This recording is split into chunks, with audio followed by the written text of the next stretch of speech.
Olá, tudo bem? Olá, eu sou o professor Herbert e no vídeo de hoje a gente vai estudar os aspectos políticos e econômicos do filme Coringa.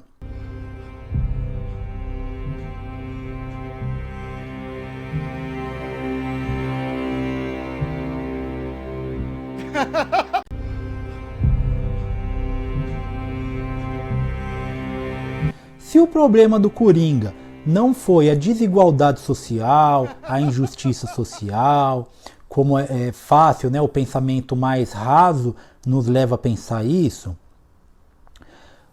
qual que era o problema dele?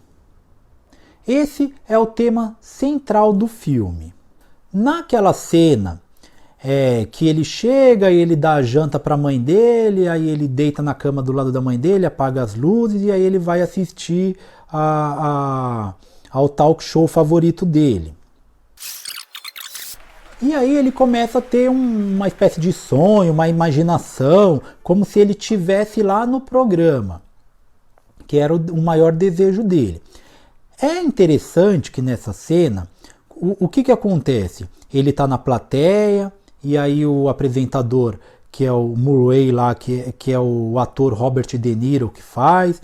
Ter colocado o Robert De Niro nesse papel já é uma referência ao filme O Rei da Comédia, né, lá dos anos 80, que o Robert De Niro já representava esse tipo, era quase o mesmo papel. E a outra referência também é um clássico que é o Taxi Driver, do Martin Scorsese, que foi o primeiro cotado para fazer o Coringa, o primeiro diretor cotado. E aí ele não fez, mas o Taxi Driver é uma referência muito forte nesse filme, né? O Robert De Niro também, novinho, fez o papel de um cara que veio da guerra do Vietnã, aí estava marginalizado, era taxista, começou a ver a sociedade podre, a sociedade em decadência, os valores acabando, e aí ele resolve dar fim a um monte de gente lá que ele acha que é a doença da sociedade. Então ele mata traficante, mata os gigolô, ele faz uma chacina, e ainda depois no fim do filme ele é tido como herói. Tem inclusive essa referência desse sinal aí que ele faz lá com a pseudo-namorada dele no elevador. No filme Taxi Driver também tem esse sinal, tem esse gesto, né? Então é uma crítica a esse fim da unidade familiar. E aí, o Robert De Niro fala no ouvido dele, né? Fala assim, eu trocaria todas essas luzes, todo esse show para ter um filho igual você. Então, olha, esse foi o sonho dele. O que ele queria? Um pai, ele queria um amor, ele queria cumplicidade, carinho, era aí um seio familiar. Então era isso que ele sonhava. Ele não sonhava em chegar lá, fazer um show de sucesso, porque a carreira dele era muito ruim, ou ganhar um prêmio. Ele poderia ter, era um sonho, ele sonharia qualquer coisa. Ele poderia ter sonhado ele lá num sorteio, ele ganhando muito dinheiro, $1 milhão, ele poderia ter sonhado um monte de coisa. Mas não, ele sonhou que ele era um bom filho, e o cara reconheceu nisso, e o cara queria ter um filho como ele. Também, quando ele encontra o Thomas Wayne lá no banheiro, aí é uma cena, uma simbologia boa também, porque ele se despe da roupa de garçom, né, de empregado que ele tinha roubado, ele se despe, meio que é uma simbologia dele saindo dessa coisa, dessa luta de classes, dessa diferença, e não se importando com isso, se importando com o afeto, com outro tipo de interação entre as pessoas. E aí ele vai lá falar com ele achando que o Thomas Wayne é o pai dele. Quando ele consegue conversar, o que ele fala? Ele fala assim, olha pai, sou eu, olha pra gente, olha como a gente se parece, querendo um afeto. E aí ele fala, poxa, eu não tô querendo nada assim, eu não quero seu dinheiro, você acha que eu tô querendo tomar alguma coisa? O Thomas Wayne fala, né, o que você tá querendo de mim? Ele fala, não tô querendo nada, eu só quero ter um pai, por que as pessoas não são mais legais? Por que você não pode ser educado? É isso que ele fala. Então, o problema dele é esse, não é um problema de exploração de dinheiro, de patrão, do burguês explorando o pobre, não é esse, o problema dele é outro.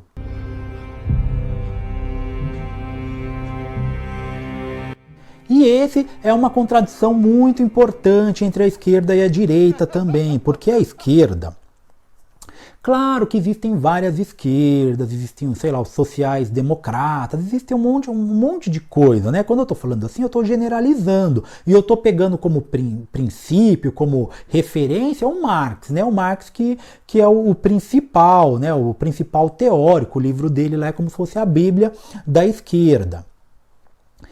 E o que o Marx fala sobre a família? Ele vê a família como mais uma ferramenta de exploração burguesa. Então, a esquerda fala, alguns ramos aí da esquerda fala bastante disso, de acabar com essa unidade familiar. Porque essa família não é tão importante quanto parece, é uma forma de repressão.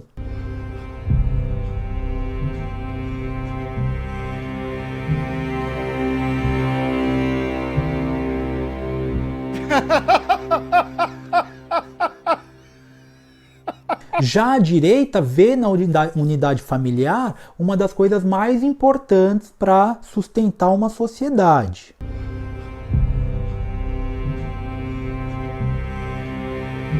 Chegamos no fim, então, resumo da ópera. O Coringa, ele foi realmente... Ele foi pescado para essa luta de classes. Então é evidente que está tendo uma luta de classes no filme, tem uma revolta contra os ricos, né? Isso aí é claramente falando contra o sistema, contra os ricos. Essa revolta aí tem lá as manifestações, tem morte, eles espancam policiais, então tá acontecendo um monte de coisa. E o Coringa, ele foi realmente o símbolo disso. Porém, não era a causa dele, não era a busca dele, ele não estava querendo nada daquilo. Ele mesmo fala, quando ele está no programa sendo entrevistado, ele fala, eu não sou político, eu não sou de nenhum movimento, ele mesmo fala. Ele é apenas capturado, porque ele é um cara que tem todos esses problemas que a gente já discutiu, que para mim não é um problema do capitalismo, não é um problema de exploração burguesa, só que ele está revoltado, a sociedade está um lixo e isso refletiu nele, ele tá triste, ele tem problema mental, a mãe dele, essa questão da família pega muito, porque, por exemplo, a mãe dele, ele ficou com essa doença mental porque a mãe dele tinha uma porção de namorados que não eram pessoas boas, que espancavam ele. Então ele viu isso, a mãe dele mentiu, e a mãe dele falou que o pai dele era o Thomas Wayne, e não era. E por isso que ele matou a mãe dele, porque quando ele roubou os arquivos lá do manicômio, ele viu que ele era adotado, ele não era filho do Thomas Wayne, e a culpa de tudo de ruim que aconteceu na vida dele foi culpa da mãe dele. Inclusive, ela trata ele muito mal, ela fala que ele não é engraçado, quando ele fala que ele vai conseguir ser comediante, ela fala, como é que um cara sem graça vai fazer stand-up? Ela fica o tempo todo falando que a vida deles é ruim, ele tá tipo dando banho dela numa banheira e ela falando que a vida deles é horrível, sabe? Então a mãe dele foi a grande causadora de todo o mal na vida dele. Só que como essa questão da luta de classes é muito grande, né? Muito forte esse conceito, todo mundo estava imerso nisso, os jornais, os sindicatos, a própria assistente social dele lá falando, né? Ah, eles não ligam para pessoas como você e como eu, como se fosse a burguesia que estivesse menosprezando ele, sendo que ela que era da mesma classe que ele, ela não prestava atenção nos reais problemas deles, né? Então, só que ela estava mais preocupada com o emprego público dela do que com o cliente, porque se ela tem um cliente que está com um problema, mesmo que vão cortar aquele serviço, ela poderia ter conversado com ele, ter ajudado, ter indicado, ter tido uma afetividade, e ela era totalmente fria, dava para ver que ela não estava se importando com ele, ela estava mais se importando com isso, com o serviço público dela, com a luta de classes, e toda a cidade estava nessa luta de classes, que aí acabou na Revolução e acabou na morte dos pais do Batman, né? Então, acaba que o Batman, que eles estão num beco saindo do cinema. Aí a outra referência também ao filme, eles estão assistindo um filme que é o Zorro. É uma outra referência também que tem aí no filme.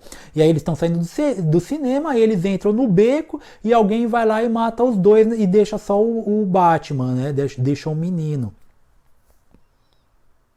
Ou seja, o Thomas Wayne não era pai dele, não tinha culpa nenhuma de tudo que tinha acontecido e foi ele que acabou pagando o pato. Porém, mesmo assim, transformaram isso numa luta de classes e ele foi o símbolo da revolução. E aí ele percebeu que a vida dele não era uma tragédia, era a porra de uma comédia.